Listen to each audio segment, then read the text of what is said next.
எல்லோருக்கும் வணக்கம். இந்த பதிவில் நம்ம என்ன பார்க்க போகிறோம் அப்படின்னா, செயலிகளை பயன்படுத்தும் சைபர் மோசடி கும்பல். இப்போ நம்ம யூஸ் பண்ணுற மொபைல் ஃபோன் உலாபேசி இருக்கு இல்லைங்களா, இதில் நம்ம ப்ளே ஸ்டோர் பார்த்துருப்போம். அந்த ப்ளே ஸ்டோரில் வந்து பார்த்திங்கன்னா நிறைய ஆப்ஸ் இருக்குது. இதில் வந்து பார்த்திங்க அப்படின்னா அந்த ஆப்ஸ் வந்து ஒருத்தர் தயாரித்து அந்த ப்ளே ஸ்டோரில் வந்து கொடுக்குறாங்க அப்படின்னா, அந்த ப்ளே ஸ்டோர் என்ன பண்ணோன்னா, இதில் ஏதாவது ஆபத்துகள் இருக்கா அப்படின்றத மொத்தமாக பரிசீலனை பண்ணிட்டு தான் அதுக்கப்புறம் என்ன பண்ணுவாங்கன்னா அதை வெளியிடுவாங்க. அதையும் மீறி சில ஆப்ஸ்னால் மறைமுகமான பிரச்சனைகளுக்கு நேரடி பிரச்சனை இல்லை. ஆனால் சில அங்கீகரிக்கப்படாத அன்னோன் ஆப்ஸ் அப்படின்னு சொல்லுவாங்க. அந்த கூகுள் ப்ளே ஸ்டோரெல்லாம் அங்கீகரிக்கப்படாத சில மென்பொருட்கள்லாம் இருக்கும், சரிங்களா? அந்த மென்பொருட்கள்லாம் வந்து நம்ம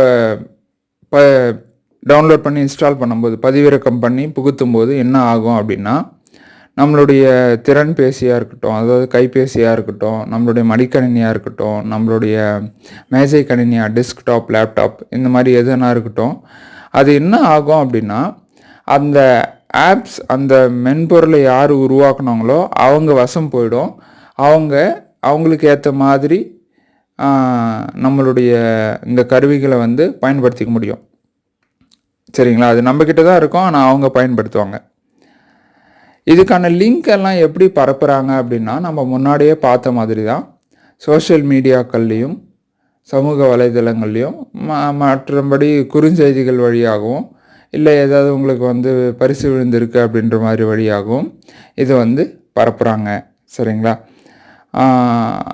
அதாவது சில நேரத்தில் வந்து பார்த்திங்கன்னா அங்கீகரிக்கப்பட்ட நம்மளுக்கு ரொம்ப தெரிஞ்ச மென்பொருள் மாதிரியே இது வடிவமைச்சிருப்பாங்க.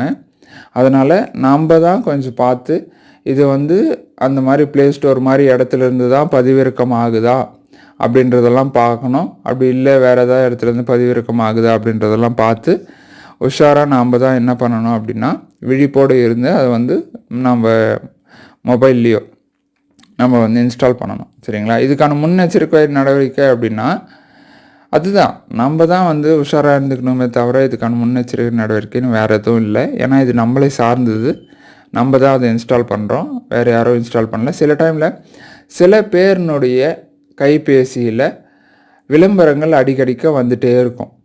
நீங்கள் எதை திறந்தாலும், வாட்ஸ்அப் திறந்தாலும், டெலகிராம் திறந்தாலும், யூடியூப் திறந்தாலும், எந்த செயலியை திறந்தாலும் உங்களுடைய ஸ்க்ரீன் இருக்கு இல்லைங்களா, அந்த திரை, அதை மூடுற மாதிரியான விளம்பரங்கள் வரும். இதெல்லாம் கூட வந்து பார்த்திங்கன்னா இந்த மாதிரி மென்பொருள்னால தான். இதிலிருந்து எப்படி வெளியே வரலாம் அப்படின்னா, பாட் ரிமூவல், பிஓடி ரிமூவல் அப்படின்னு சொல்லிட்டு நம்மளே கூட அதை பற்றின ஒரு வீடியோ போட்டிருக்கோம்.